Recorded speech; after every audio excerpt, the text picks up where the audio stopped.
Hey everyone, I hope you're having a wonderful week so far. So on today's topic, we're going to be talking about client pushback on contracts that you are trying to give out and they're just pushing back and having issues with it and not understanding. So I'm going to help you navigate through those issues that you might be having. And many of my tips today are actually going to be preemptive rather than reactive, because a lot of those issues are just because of miscommunication. And so let's dive right in. So my first tip is that during your onboarding process, when you're actually making that first call with your client, when you're talking to them about what to expect and who you are and who they are and what services they need, then during that time, create an atmosphere of confidence, but also an atmosphere where they can trust you and of comfort, where they know that the information that you're sharing is coming from a place of interest for their needs, and also that you're creating that trust between yourselves. So that's so important. And during this time, you also may want to talk about some aspects of your contract that you have that turn into real pain points if they are not followed properly. So you have this space during your onboarding process where you can have that conversation, but in a more casual environment rather than a more hostile environment later on. And so you want to make sure that that conversation can happen and you can kind of touch on certain aspects of your contract at that point.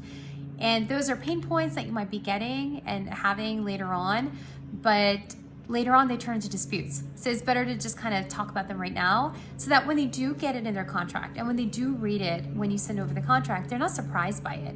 In fact, they understand why you even have those clauses in the contract. And that way it's going to be less pushback coming from them because they know that where you're coming from as well.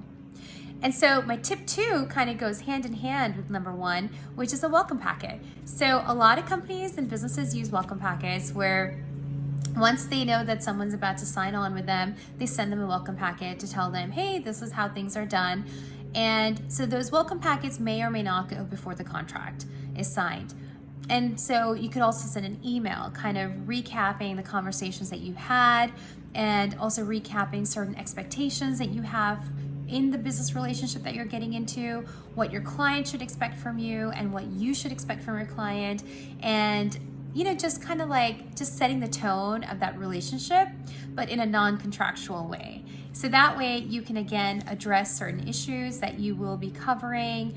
And it's the money that you've already talked about. So some common factors and clauses that you'll be having in your contract are already being discussed during the onboarding time and the welcome packet. So that way when they do receive that contract, they're not surprised, they're not blindsided by anything, and they surely don't feel as if they're being taken advantage of or that that this clause doesn't make sense, because you've already explained to them that clause, but in a more casual way. So tip number 1 is the onboarding process. You take advantage of that. Number 2 is the welcome packet. Take advantage of that also. And then number 3 is that when you do send them a contract, and you should be able to walk through that contract with them, because that contract is your business. That contract is part of your business. It is an integral part of your business. So you should be able to communicate that contract with your client effectively, and to the point where you're not stuttering, and to the point where you're also not confused about why a certain clause is there. So if they do ask you, hey, why is XYZ clause in your contract, you can explain it to them. And you can probably even say, you remember when we talked about this during the onboarding time and these kind of things might happen? That's why I have this clause. Because if you can effectively communicate your contract with your client, they will trust you 100 times more, because they know that you have confidence in your contract, and they also know that you mean business, and you're not going to be, you're not just there to get a job but then not fulfill it properly.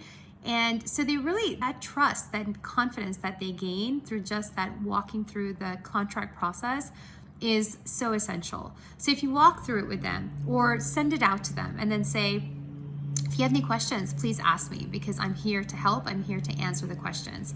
Then you have that opening available where you can educate them more about your contract and the way your business is run.